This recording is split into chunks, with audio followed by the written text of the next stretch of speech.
Welcome to this explainer. I want you to imagine, just for a second, the sheer, absolutely deafening roar of 70,000 people. The bass is literally vibrating through the concrete under your feet, massive lighting rigs are flashing in perfect synchronicity, and thousands of moving parts are working together seamlessly to create this flawless, larger-than-life illusion. I am so incredibly excited to get into our topic today, because we're going to dive deep into the fascinating, utterly chaotic, and wildly unscripted reality that exists right behind those perfectly planned stadium performances. And to do this, we are using Taylor Swift's massive, record-breaking global tours as our ultimate case study. We constantly see these polished, pristine, highly edited clips on our feeds representing the absolute pinnacle of live entertainment. But what actually happens when that multi-million-dollar illusion shatters in real time? What happens when you have 70,000 screaming fans watching your every single move, expecting utter perfection, and the script just gets thrown completely out the window? As someone who absolutely loves breaking down the structural reality of how complex things actually work behind the scenes, I find this psychological and logistical high-wire act completely captivating. To get to the bottom of this, we spent weeks pulling from the absolute best independent U.S. gossip and entertainment news sources, combing through first-hand backstage accounts, and analyzing raw, unedited crowd footage to really map out the anatomy of a live show blooper. We are going to examine the mechanical breakdown of what goes wrong, how it physically goes wrong, and most importantly, how a masterclass performer manages the resulting chaos without missing a single beat. Okay, let's dive right into this. Right off the bat, there is a massive, highly entertaining contrast between the illusion of absolute perfection and the gritty, sweaty, wildly unpredictable reality of live logistics. Think about the expectation for a moment. When a fan buys a ticket to a mega tour, sometimes waiting in virtual queues for hours and spending hundreds of dollars, they are expecting flawless execution. They expect weeks of grueling rehearsal space preparation to translate into perfect choreography. They are expecting an army of sound and lighting engineers to hit precise to-the-second time codes where every single pyrotechnic blast and lighting cue lands exactly on the downbeat. They are anticipating stadium-sized, perfectly tuned acoustics, delivering crystal-clear, studio-quality vocals. It is a massive, finely tuned machine designed to completely transport the audience out of their daily lives. But then, we have the reality. And the reality is deeply, profoundly human. We are talking about waterlogged pianos that short-circuit and start aggressively playing by themselves in the dark. We are talking about choking on local bugs in the middle of a heartbreaking acoustic ballad. We are talking about dead microphone packs cutting out right at the emotional climax of a song. The undeniable truth is that a live stadium show is essentially a traveling, temporary city. It is a massive machine made up of highly sensitive, fragile technology and highly fallible, exhausted human beings, all completely exposed to the wild, unforgiving unpredictability of the elements. It is an environment that isn't just prone to absolute chaos, it is practically begging for it.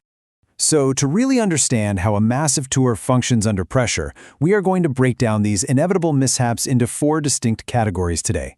1. When technology rebels. 2. Mother Nature crashes in. 3. Wardrobe mishaps and stumbles. And 4. The art of recovery. Okay, let's jump straight into Section 1, when technology rebels. Malfunctioning mics and possessed pianos. This is the exact stuff that gives touring sound and structural engineers absolute cold sweat nightmares. You can have the best technology in the entire world, the most expensive custom setups, redundant backup systems, and an absolute army of technicians monitoring screens beneath the stage. But at the end of the day, a wire is just a wire, and a circuit board is just a circuit board. When technology decides it has had enough, it absolutely does not care if there are tens of thousands of people watching. Let's break down some incredible examples of this technological rebellion, starting with a show in Chicago. Picture the scene here. The stadium is completely hushed. Swift is right in the middle of a vulnerable speech, pouring her heart out to the crowd, and suddenly, absolute dead silence. The microphone simply stops working. Now, the natural human instinct for most of us in front of a crowd that large would be to completely freeze up, maybe look off stage in a total panic. But she immediately overwrites the tech failure with physical comedy. She starts exaggeratedly yelling into the dead mic, making these massive body gestures to ensure the crowd in the very back row stays entertained by the visual, even if they can't hear a word she's saying. She playfully smacks the microphone a few times like a broken TV remote before a crew member finally sprints out from the wings with a replacement. The sheer, relatable joy on her face when she finally gets a working mic instantly wins the crowd over. Then we have Milan. Right in the middle of an intricate performance, the stage piano simply stops cooperating. It just dies. Instead of halting the show in a massive panic or storming off stage, she and a crew member literally popped the lid of the grand piano right there on stage, looking inside it like a couple of people staring at a broken-down Ford Taurus on the side of the highway. She leans into her working mic and jokes to the crowd, "You know what? We finally broke it." It turns out a mechanism just needed to be reset, and she manages to fix it right there in front of everyone, turning a potentially disastrous showstop into this fun, intimate mechanic session. Over in Dublin, we see a terrifying mechanical failure. She is standing on an elevated, massive stage platform that is supposed to smoothly descend back into the stage floor, but it absolutely refuses to budge. Imagine the feeling of being stranded 20 feet in the air, completely exposed. You can hear her slightly laughing into the microphone as she watches the dancers on the other side of the stage nonchalantly descend on their working platform, leaving her totally stranded up high, pacing around trying to figure out why her specific platform decided to go rogue. And finally, in Indianapolis, we see the ultimate runway model casual response to a tech failure. Her belt microphone pack completely dies. Instead of frantically signaling the crew, she just casually calls it out to her hand mic like it's the most normal, expected thing in the world, strutting back down the massive catwalk to the center stage with absolutely zero panic. It's truly fascinating to watch the multi-million-dollar technology completely fail and watch the human being completely overwrite that failure with sheer undeniable charisma. But sometimes, environmental factors completely hijack the technology, creating situations that transcend simple glitches and become genuinely bizarre, almost horror movie-esque scenarios. Imagine the absolute logistical nightmare in Foxborough. The open-air outdoor venue had been absolutely hammered by hours of relentless, non-stop, torrential rain. Now, the physical stage for these massive tours isn't just a platform. It is essentially a highly complex, multi-story small building. Beneath the surface where the performer walks is a massive, sprawling network of high-voltage electronics, communication wires, hydraulic lifts, and intricate mechanisms. Swift eventually had to explain to the soaked crowd that the rain just kept pouring down until that heavily wired understage area literally turned into what she explicitly described as a water park. Dozens of crew members in ponchos were likely scrambling to protect the gear. Now, sitting directly above all this waterlogged, highly sensitive infrastructure is her custom acoustic piano. The immense moisture and the complex electronics mixed in the absolute worst possible way, creating a massive short circuit deep within the instrument. It short-circuited to the extreme point where the internal mechanisms began triggering their own keys. The piano literally started playing loud, resonant notes entirely by itself, echoing out into the stadium. It essentially became a rogue, haunted co-performer right in the middle of the set. Now, the psychology of how a performer reacts in a moment like this is absolutely crucial. When your main instrument seemingly becomes possessed by a waterlogged ghost, the audience immediately mirrors your exact energy. If you look terrified, the audience feels uncomfortable. If you get angry and demand the crew fix it, while standing there in agonizing, awkward silence, the audience feels that intense secondary embarrassment. But look at this reaction. Instead of panicking over this bizarre, frankly creepy technical failure, she addresses it head-on with absolute masterful humor. As the rogue low notes ring out over the speakers, she stops, looks at the piano, and asks the crowd, "Did you hear that? Do you hear the piano? Are they able to hear that?" And as the piano keeps brazenly ringing out random, unprompted notes, she delivers the ultimate punchline: the piano has found its confidence. It is a brilliant psychological pivot. It instantly diffuses the tension for the audience. The crowd goes from being highly confused about the random dissonant sounds interrupting the show to laughing along with her in this massive shared inside joke. By acknowledging the absurdity of the situation, she completely strips the glitch of its power, turning a massive technical liability into a memorable, entirely unique moment that only that specific Foxborough audience got to experience. It's an incredibly smart, high-level way to manage the live environment. Moving right along to Section 2, Mother Nature Crashes In: Weather, Wind, and Wildlife. So when you book a massive open-air outdoor stadium, you are essentially signing a binding contract with the sky, the wind, and the local ecosystem. You absolutely cannot choreograph the weather. You cannot put neon tape marks on the stage to tell a massive gust of wind where to land.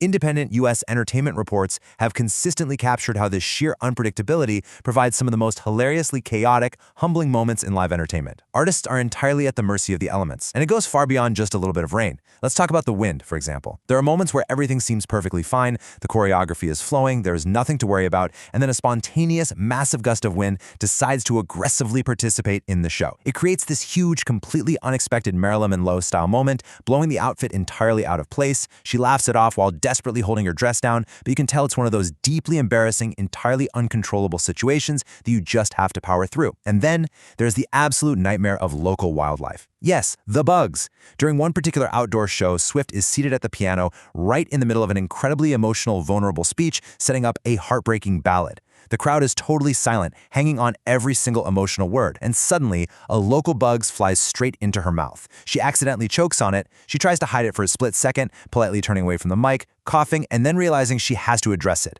Joking, here on the Eras Tour, we're so lucky to have him. She then chooses one specific perfect word to describe the deeply unglamorous reality of the situation: stupid. She tells the massive crowd, "It's just stupid," and the entire stadium absolutely erupts in laughter. She even leans in and asks the crowd, "Is there any chance you can know if you saw that?" Oh, sure, nobody noticed in a full stadium. It's an incredible, highly grounding reminder that no matter how famous you are, no matter how many private jets you fly on, you are not immune to choking on a gnat in front of 70,000 people. Let me tell you, extreme humidity is an absolute, undeniable nightmare for high-end stage styling. Typically, a massive pop star has an entire glam squad, a dedicated team of professionals working on hair and makeup for hours before the show, with people ready in the wings to touch them up every 3 minutes. But when you step out into the thick, soupy outdoor air of a place like Singapore, that expectation of glamorous perfection is instantly destroyed. Facing this intense styling destroying humidity, Swift executes a massive power move. She completely leans into it.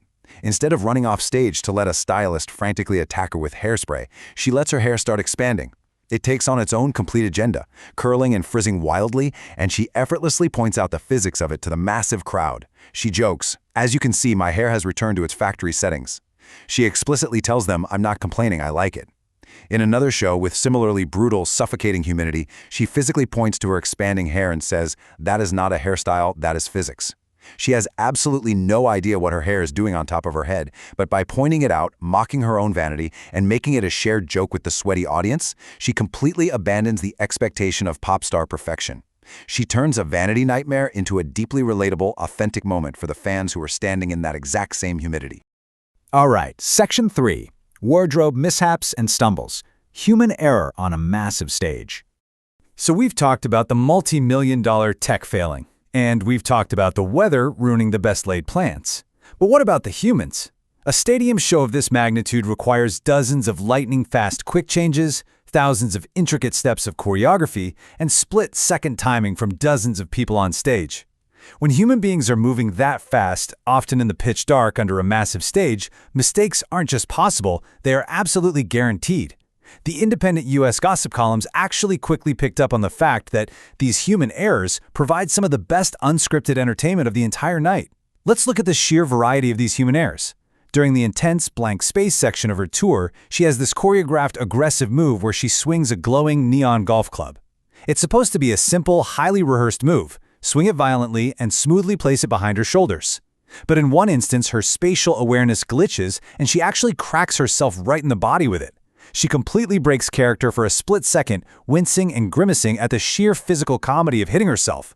But then the adrenaline kicks in, she instantly snaps back into the fierce pop star persona and keeps strutting as if absolutely nothing happened.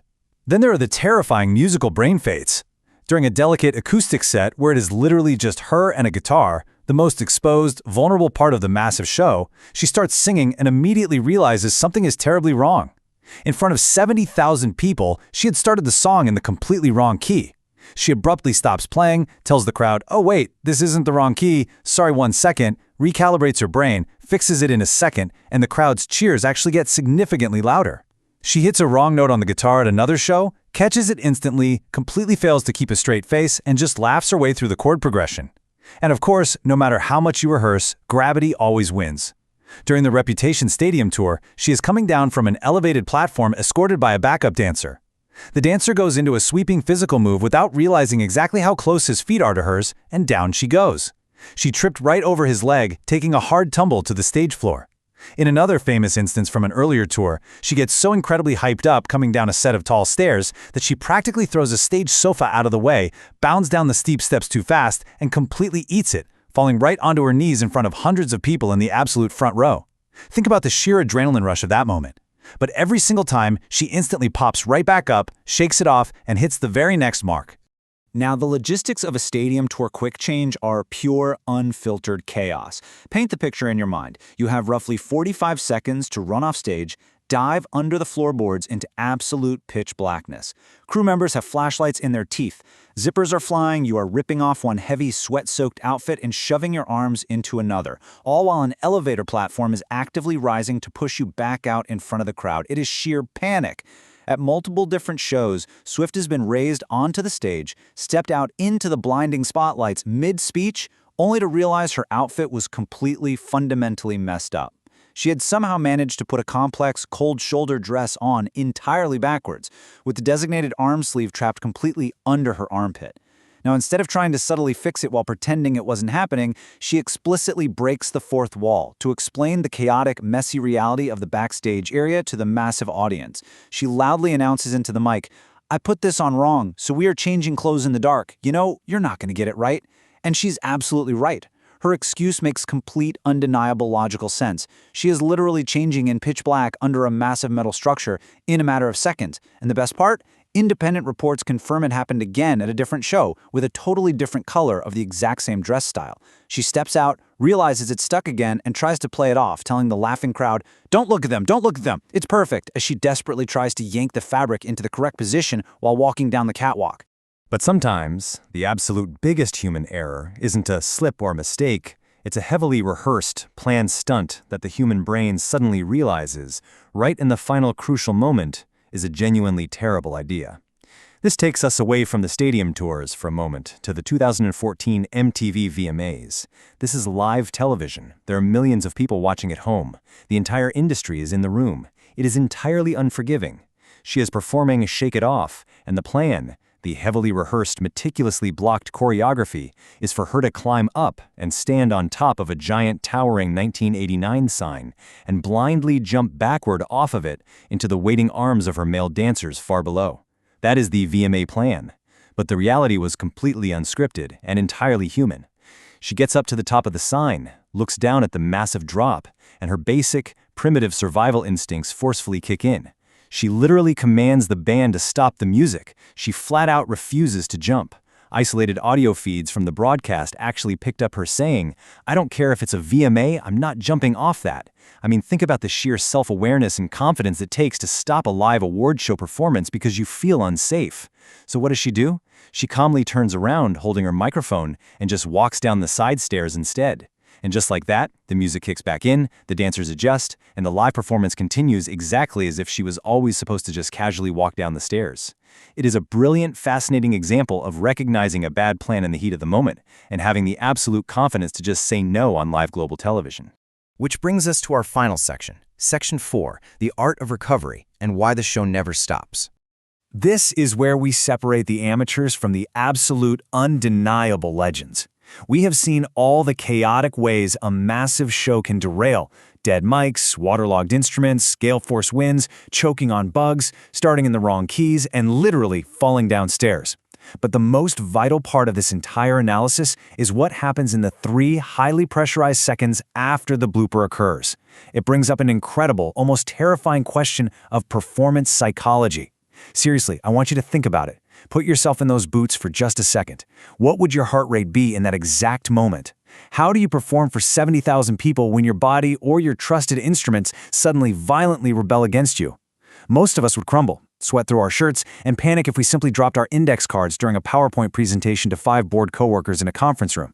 Now imagine an entire metal microphone stand completely breaking in half and collapsing during a massive, stadium-shaking hit song. Independent reports documented this exact scenario happening during a performance of Fearless. The heavy mic stand just decides it wants to exit the tour. The locking mechanism fails, and it completely falls apart. Swift doesn't freeze, she doesn't call for help, she just seamlessly goes down with it to the stage floor, keeps singing into the attached mic from her knees, and never lets the vocal track drop. The performance absolutely never stops. Or consider a massive show in Germany where she is performing We Are Never Getting Back Together. At the very end of the massive pop anthem, she is supposed to deliver this iconic, spoken-word punchline directly into the mic. The music drops out, it's her moment, and she simply forgets to bring the mic up to her mouth. She mouths the words to the stadium, and nobody hears a single thing. Dead silence. What does she do? She doesn't panic, she just physically resets our posture, does the sassy facial expression again, delivers the line perfectly into the microphone this time, and fiercely leaves the stage without looking back. That is true, calculated psychological resilience under a massive, blinding spotlight. If we look closely at all these independent backstage reports and analyze the fan footage, a strict, highly effective three-step psychological recovery formula emerges. Swift uses this almost every single time chaos strikes. This is an absolute masterclass in crowd control. Step 1. Acknowledge the glitch immediately. Don't insult the audience's intelligence by pretending you didn't just swallow a flying insect. Don't pretend the possessed piano isn't playing itself.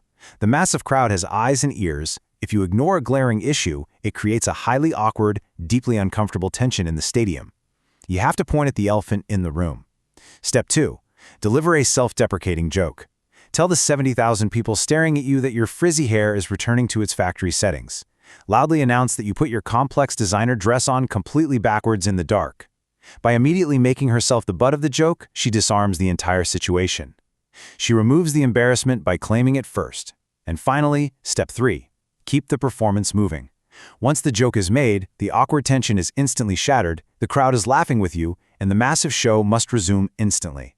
Stopping the momentum is simply never an option. Let's look at one of the most striking, physically demanding examples of this exact formula in action. During a massive, highly anticipated show at Edinburgh's outdoor Murrayfield Stadium, right in front of over 70,000 screaming people, she experiences a sudden, alarming physical limitation. Consider the harsh environment for a second. You are outdoors, it is a notoriously bitter, freezing Scottish night. The biting cold is actively seeping into your joints. You are out on the acoustic stage trying to forcefully press down on cold, stiff steel acoustic guitar strings, which already require immense hand and finger strength. And suddenly, your own biology betrays you. The freezing weather gets to her and her strumming hand violently cramps up into a rigid claw. It completely stops cooperating mid-song while she is trying to play the guitar. She is literally forced to physically stop playing the acoustic set.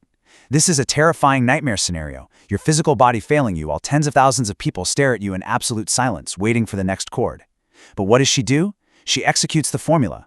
She handles the recovery immediately and entirely out in the open. She directly addresses the massive crowd, telling them, "I'm just going to do some sort of warming up of it," actively rubbing her hand, massaging the rigid muscles right there, leaning on the microphone stand. And this brilliantly leads us directly into step 2 of her formula, the self-deprecating joke. While she is awkwardly standing there, physically massaging her cramped, frozen claw-like hand on stage in front of the entire Scottish stadium, she leans into the microphone and delivers this fantastic, highly calculated line heavily laden with thick, theatrical sarcasm. She looks out and deadpans. This has never happened, not once, and not a single person in that crowd relates, no one at all anyway. By utilizing this heavy, broadcast-style dry wit to highlight her own embarrassing, physically awkward moment, she completely diffuses the terrifying dead air in the stadium.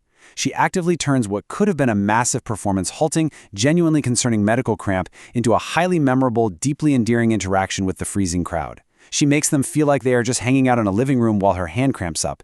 And then, staying incredibly true to step 3, she aggressively works through the lingering cramp, grips the guitar pick, and hits the next chord to keep playing. Because in the structural DNA of a multi-million-dollar stadium tour, stopping the momentum is simply never an option.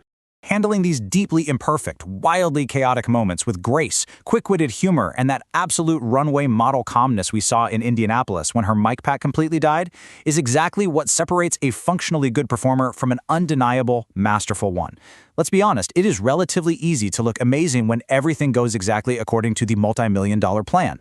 The intricate choreography hits the mark, the massive lighting rigs flash on time, the hydraulic elevators work perfectly, and the wind behaves. But live shows are a massive, living, breathing, incredibly volatile organism. Even a fan innocently interacting with the show from the front row can violently throw a wrench in the gears. There's an incredible story from independent US concert gossip feeds where a fan literally threw money up onto the stage. Now, security-wise, throwing foreign objects on stage is usually a massive hazard. The performer has a fraction of a second to assess the incoming threat. Swift looks down, sees the paper, realizes it's money, and instantly diffuses the tension by joking to the fan, "You don't need to give me money." But in that exact same split second, she looks closer at the paper and realizes the dedicated fan had meticulously printed her actual face on the custom-made bills. She immediately points it out, saying, "Oh, it's me on there," actively making sure the whole surrounding crowd sees the resemblance, turning a potentially dangerous, highly disruptive fan interaction into a hilarious viral highlight. Ultimately, all of these unscripted bloopers prove that navigating massive technical difficulties, embarrassing wardrobe fails, and wild weather with absolute zero panic actually deepens and fiercely enhances the audience's emotional connection to the artist. As we wrap up this deep dive explainer, looking back at all these incredible, entirely unscripted moments, the haunted water park pianos, the dangerously swallowed bugs, the complex designer dresses put on entirely backwards in the pitch dark, and the brilliant dry sarcasm used to casually cover up a freezing hand cramp, it leaves us wondering something genuinely profound about the nature of modern live entertainment. We live in the era of social media, right? Absolutely everything is heavily filtered, manicured, and edited to project an image of untouchable perfection. So, does the rigid illusion of a flawless machine-like stadium performance actually matter less to the massive crowds than the raw, messy authenticity of the human recovery? Seriously, I want you to think about it. Do the millions of fans who buy these tickets actually prefer the unscripted, deeply vulnerable chaos over the perfectly rehearsed, rigid plan? Because based on exactly how deafeningly loud those stadiums cheer when the multi-million-dollar technology fails and the human being shines through, I think they just might. The bloopers don't ruin the show. They become the absolute most legendary, highly coveted parts of it. Thank you so much for joining me as we completely unpack the mechanical and psychological anatomy of a stadium show blooper. I hope this explainer gave you a brand new, highly appreciative perspective on the massive, beautiful, and completely unpredictable chaos of live tours.